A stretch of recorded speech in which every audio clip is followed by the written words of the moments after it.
कहानी की शुरुआत एक रसोई घर से शुरू होती है। यहाँ एक औरत अपनी बेटी के लिए खाना बनना रखकर बाहर चली जाती है। जल्दी ही उसकी बेटी घर आ गई। वो आते ही सबसे पहले अपनी बिल्ली से प्यार करती है और फिर कपड़े उतारकर नहाने चली जाती है। कुछ देर बाद जब वो नहाकर बाहर निकलती है तो बाथरूम के शीशे पर मौत की धमकी देखकर वो हैरान होती है। लड़की बहादुर लग रही थी, इसलिए वो डरती नहीं बल्कि कमरे में आकर कपड़े पहनने लगती है। उधर गैस पर खाना उबलने लगा था, जबकि इधर लड़की की नजर अपनी बिल्ली पर पड़ती है जिसे किसी ने मार दिया था। ये देखकर वो बेहद डर गई। दूसरी तरफ रसोई में किसी ने गैस बंद कर दी थी, जबकि इधर फोन की घंटी बजती है। फोन उठाने पर लड़की को फिर से मौत की धमकी मिलती है, जिसके बाद वो डर कर मदद के लिए आवाज लगाती है, लेकिन कोई फायदा नहीं होता। अब डरी हुई लड़की ने बाथरूम में आकर कांच की बोतल उठा ली और इतनी देर में एक नकाबपोश आदमी अजीब सी कैंची लेकर उसके कमरे में आ जाता है। लड़की उसका मुकाबला करने की पूरी कोशिश करती है, मगर नकाबपोश अपनी कैंची से उसका गला काट देता है और तभी कहीं से कट की आवाज आती है।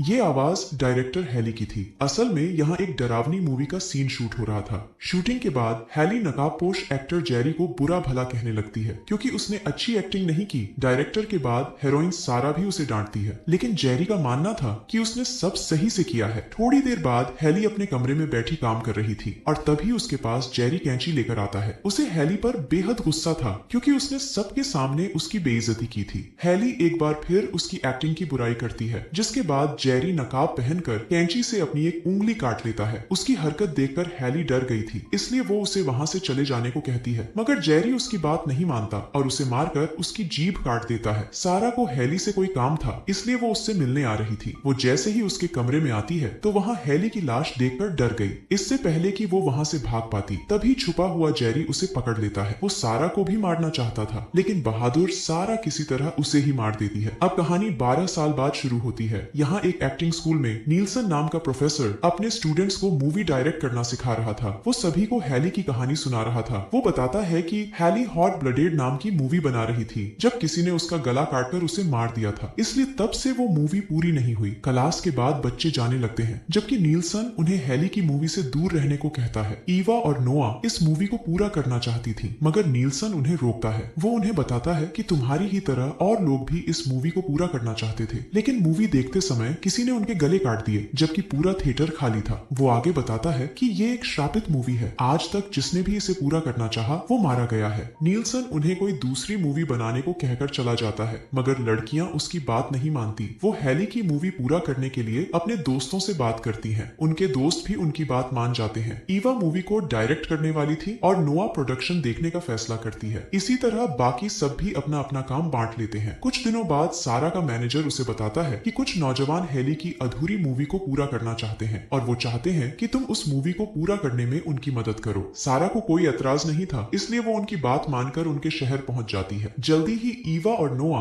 अपनी पूरी टीम के साथ एक थिएटर में बैठकर हॉट ब्लडेड मूवी देखने लगती है। ईवा का पूरा ध्यान मूवी में था और उसकी टीम इसी का फायदा उठाकर उसके साथ एक मजाक करती है, जिसे वो बेहद डर गई थी। अगले ही दिन पूरी टीम एक बड़े से घर में आती है। ये लोग अपने साथ हैली की अधूरी मूवी का असली प्रिंट भी लेकर आए थे, जिसे इस घर के मैनेजर नॉर्मन के कमरे में संभाल कर रखा जाता है। असल में हैली इसी घर में शूटिंग कर रही थी, इसीलिए ये लोग भी यहीं पर शूटिंग करने का फैसला करते हैं। हीरोइन सारा के साथ साथ प्रोफेसर नीलसन भी इनके साथ ही था। नकाबपोश किलर का रोल रियो नाम का लड़का करने वाला था, इसलिए उसे नकाब पहनाकर तैयार किया जाने लगा। देखते ही देखते ईवा और नोआ ने हैली की अधूरी मूवी पूरी करनी शुरू कर दी। इधर शूटिंग हो रही थी और उधर एक कमरे में शैली और ली साथ में थे। तभी उनके पास नकाबपोश किलर आ जाता है। वो पहले ली का गला काटता है और फिर शैली को भी मार देता है। देर रात को ईवा शूटिंग खत्म कर अपनी टीम के साथ वापस होटल में आ जाती है। नीलसन सारा को पहले से जानता था। हैली की मूवी में वो सारा का स्पॉट बॉय था। मूवी के श्राप को लेकर दोनों बेहद डरे हुए थे। किसी को भी शैली और ली के बारे में नहीं पता था, इसलिए वो लोग आराम से रात बिताते हैं। अगली सुबह ईवा और नोआ को दो पुलिस अफसर मिलने आते हैं। वो दोनों को बताते हैं कि जिस थिएटर में आप लोगों ने हॉट ब्लडेड मूवी देखी थी, उसे चलाने वाले को कल रात किसी ने बेरहमी से मार दिया। ये जानकर अब ये दोनों भी डरने लगी थी। दोनों को शैली और ली की भी फिक्र होने लगी थी, क्योंकि वो अभी तक वापस नहीं आए थे। रात होते ही ये लोग फिर से शूटिंग करने लगे थे। इसी दौरान जॉय नाम का लड़का जो लाइटमैन था, वो एक बस में कुछ लेने के लिए आता है। वो जब पीछे देखता है तो बस की पिछली सीट पर उसे किलर नजर आता है। मूवी में किलर का रोल रियो कर रहा था, इसलिए जॉय उसके पास आकर उससे बात करने लगता है, लेकिन किलर उसे मार देता है। नोआ को फोन में सिग्नल नहीं मिल रहा था, इसलिए वो इधर उधर घूम रही थी। और इसी बीच उसकी नजर शैली की लाश पर पड़ती है जो एक पेड़ पर लटक रही थी। वो डर कर भागने लगी और तभी किलर आकर उस पर हमला बोल देता है। नोआ उससे बचकर एक कमरे में आ गई थी। इससे पहले कि वो किसी और को इस बारे में बताती, किलर उसके पास आ जाता है और लकड़ी काटने वाली मशीन से नोआ को भी काट देता है। ईवा की टीम उसे बताती है कि जॉय सामान लेकर अभी तक वापस नहीं आया। ये सुनकर ईवा खुद उसे देखने बस के पास आती है, लेकिन उसे जॉय कहीं नहीं मिलता। वो जब वापस जाने लगती है तो नीलसन उसके पास आकर उससे पूछता है कि तुम यही मूवी क्यों बनाना चाहती हो। नीलसन के पूछने पर ईवा उसे बताती है कि मैं हैली की बेटी हूँ, इसीलिए मैं ये मूवी पूरी करना चाहती हूँ। इसी दौरान दोनों देखते हैं कि किसी ने इनकी बस और गाड़ी के टायर पंचर कर दिए हैं। उधर रियो मेकअप रूम में बैठा तैयार हो रहा था कि तभी उसके पास असली किलर आ जाता है। रियो को लगा कि उसके दोस्त उसके साथ मजाक कर रहे हैं, लेकिन किलर उसे मार कर खुद उसकी जगह ले लेता है। दूसरी तरफ ईवा ने सीन शूट करने की पूरी तैयारी कर ली थी। जब वो एक्टर्स को सेट पर आने को कहती है तो असली किलर शूटिंग के लिए आता है। इससे पहले कि शूटिंग शुरू हो पाती तभी उन्हें किसी गाड़ी की आवाज सुनाई देती है। आवाज सुनकर नीलसन बाहर देखने जाता है। इस गाड़ी में हॉट ब्लडेड मूवी के पहले प्रोड्यूसर की बीवी थी। वो इन लोगों को शूटिंग बंद करने को कहने आई थी। नीलसन के पूछने पर वो उसे बताती है कि यहाँ एक शैतान है जो तुम सबको मार देगा। जो भी इस मूवी से जुड़ा है वो सभी शैतान के हाथों मारे जाएंगे। वो आगे उससे कहती है कि अगर तुम उस शैतान को खत्म करना चाहते हो तो तुम्हें मूवी के असली प्रिंट को जलाना होगा। मूवी के जलते ही वो किलर भी मारा जाएगा। ये सुनकर नीलसन जल्दी जल्दी पूरी टीम को अपने पास बाहर बुलाता है। उसकी बात मानकर सभी लोग बाहर निकलने लगे और तभी किलर कैमरामैन की आंखें फोड़ देता है। इधर नीलसन ने सबको प्रिंट जलाने वाली बात बता दी थी, इसलिए वो सारा और ईवा के साथ मिलकर नॉर्मन के कमरे से अधूरी मूवी का असली प्रिंट लेने जाता है ताकि उसे जलाकर किलर को खत्म कर सके। जबकि उधर घर के बाहर किलर ने मेकअप करने वाली लड़की को आग लगा दी थी। इसके बाद उसने एक और क्रू मेंबर को भी मार डाला था। दूसरी तरफ ये तीनों प्रिंट लेने में सफल तो हो गए थे, लेकिन किलर ने घर के मैनेजर नॉर्मन को मार दिया था। नीलसन का मानना था कि किलर इस मूवी से ही पैदा हुआ है। अगर मूवी खत्म हो गई तो किलर अपने आप खत्म हो जाएगा। तीनों सतर्क होकर नीचे उतर रहे थे कि तभी किलर उनके पास आकर नीलसन के गले में रॉड घुसा देता है। घर के बाहर पुलिस भी पहुंच गई थी, जिसे नीलसन ने ही बुलाया था। जबकि घर के अंदर किलर का सामना सारा से होता है, जो 12 साल पहले उससे बच गई थी। ईवा मूवी का प्रिंट जलाने लगी थी और तभी पुलिस आकर उसे रोक लेती है। अभी प्रिंट आधा अधूरा ही जला था, लेकिन किलर को उससे काफी नुकसान पहुंचा था। जलने के कारण किलर ने अपना नकाब उतार दिया और उसका चेहरा देखकर सारा डर के मारे बेहोश हो गई। इसी बीच एक पुलिस वाला वहां आकर किलर पर गोलियां चलाने लगता है, मगर किलर उसे ही मार देता है। ये देखकर एक और पुलिस अफसर किलर को मारने की कोशिश करती है और किलर उसे भी पकड़कर मार देता है। उसे मारने के बाद वो फिर से सारा की तरफ बढ़ने लगा क्योंकि उसे अब होश आ गया था। सारा जान बचाने के लिए खिड़की से नीचे कूद जाती है। उधर ईवा फिर से मूवी का प्रिंट जलाने लगी थी, जिसका असर किलर पर नजर आने लगा था। अब वो ईवा की तरफ बढ़ने लगा। वो ईवा को भी मारना चाहता था, लेकिन तभी जख्मी नीलसन मूवी का बाकी प्रिंट भी आग में डाल देता है। पूरा प्रिंट जलते ही किलर भी मर जाता है। कहानी के आखिर में ईवा, नीलसन और सारा की जान बच गई थी। ईवा ने मूवी बनाने का इरादा भी छोड़ दिया था और इसी के साथ इस कहानी